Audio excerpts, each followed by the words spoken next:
எல்லாருக்கும் வணக்கங்க. நான் உங்கள் தமிழினி. இன்றைக்கி நம்ம என்ன பார்க்க போகிறோம் அப்படின்னா வந்து டிஃப்ரெண்ட்டாக ஒரு ரெசிபி பார்க்க போகிறேங்க. முட்டைக்கோஸ் வடை பார்க்க போகிறேங்க.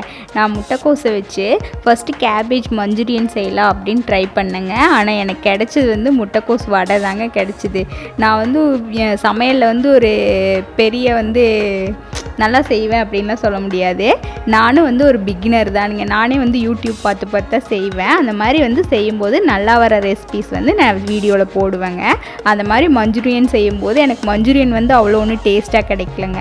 அதனால் அதுலேயே டிஃப்ரெண்ட்டாக வடை செஞ்சேங்க. அது டேஸ்ட்டாக இருந்ததுன்னு மாமா, அத்தை, மச்சை எல்லாருமே சொன்னாங்க. அதனால் நான் கேபேஜ் வச்சு இன்றைக்கி வடை போடுறேங்க. எப்படி அப்படிங்கிறது பார்க்கலாம் வாங்க.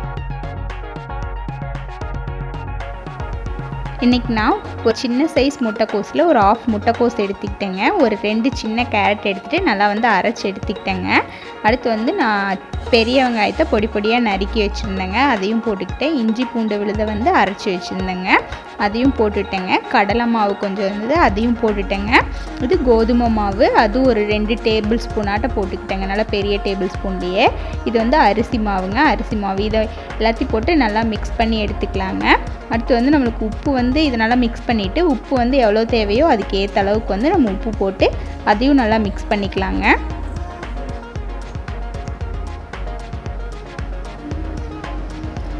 இதெல்லாம் மிக்ஸ் பண்ணி முடிச்சதுக்கப்புறம் கடைசியாக பச்சை மிளகா கொஞ்சம் கட் பண்ணி வச்சுருந்தேன். ஒரு பச்சை மிளகா பொடி பொடியாங்க.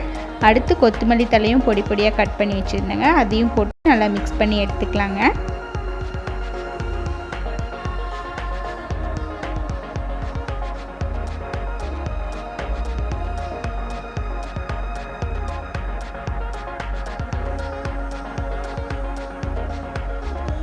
நல்லா மிக்ஸ் பண்ணிவிட்டு எனக்கு வடை டக்குன்னு தட்டை வராதுங்க. நல்லா முன்னாடியே தட்டி நல்லா எடுத்து வச்சுருக்கேங்க. இப்போ நல்லா எண்ணெய் காஞ்சதுக்கப்புறம் நல்லா தட்டி எடுத்து வச்சுருந்த வடையை உள்ளே போட்டு பொரிச்சு எடுத்துடலாங்க. நல்லா எண்ணெய் காஞ்சிருச்சு. இப்போ நான் தட்டி வச்சுருக்க வடையை ஒன்றா உள்ளே போடுறேங்க. கொஞ்சம் எண்ணெய் காஞ்சதுக்கப்புறம் உள்ளே போடுங்க. இல்லைன்னா இது முட்டைக்கோஸில் அப்படிங்கிறதுனால எண்ணெய் காயாதுக்கு முன்னாடி போட்டிங்கன்னா பொழுவல்னு விழுந்துருங்க. அதனால் கொஞ்சம் நல்லா எண்ணெய் காஞ்சதுக்கப்புறம் போடுங்க. போட்டு ரொம்ப ஹை ஃப்ளேமில் வேண்டாங்க, ஒரு மீடியம் ஃப்ளேம்லேயே வைங்க. ரொம்ப ஹை ஃப்ளேமில் போட்டோன்னா மேலே கருகிருங்க, உள்ளே வேகாமல்.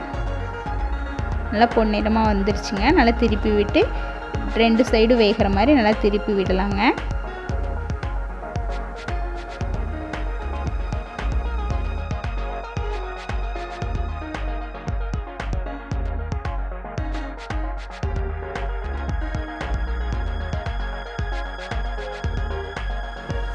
இப்போ நீங்கள் ஹை ஃப்ளேம்லேயே வச்சுக்கலாம். மறுபடியும் இப்போ லோ ஃப்ளேமில் மீடியம் ஃப்ளேமில் இருந்தப்போ நல்லா உள்ளெல்லாம் வெந்திருக்குங்க. இப்போ லாஸ்ட்டாக கொஞ்சம் ஹை ஃப்ளேமில் வைக்கும்போது நம்மளுக்கு டக்குன்னு ஒரு பொன்னிறமாக கிடச்சிருங்க. நல்லா ஹை ஃப்ளேமில் வச்சுட்டு நல்லா திருப்பி விட்டுகிட்டே இருக்கலாங்க. நல்லா பொன்னிறமாக ஆனதுக்கப்புறம் நம்ம வடையை எடுத்துடலாங்க. இந்த வடையை டக்குன்னு ஈவினிங் ஸ்நாக்ஸ்க்கெல்லாம் பண்ணிக்கலாங்க. நம்ம வீட்டுக்கு கெஸ்ட்டு வந்தாங்கன்னா பருப்பு ஊற வச்சு வடை செஞ்சிட்ருக்கணும் அப்படிங்கிறதெல்லாம் இல்லை. டக்குன்னு திடீர்னு யாராவது வந்துட்டாங்க அப்படின்னா டக்குன்னு முட்டைக்கோஸ் தானே அரைச்சிட்டு நம்ம எடுத்துக்கலாங்க, வடை செஞ்சுக்கலாம். முட்டைக்கோஸ் வடை உங்களுக்கு பிடிச்சிருந்துச்சுன்னா வீடியோவை லைக் பண்ணுங்கள், ஷேர் பண்ணுங்கள், சேனலை முக்கியமாக சப்ஸ்கிரைப் பண்ணுங்கள்.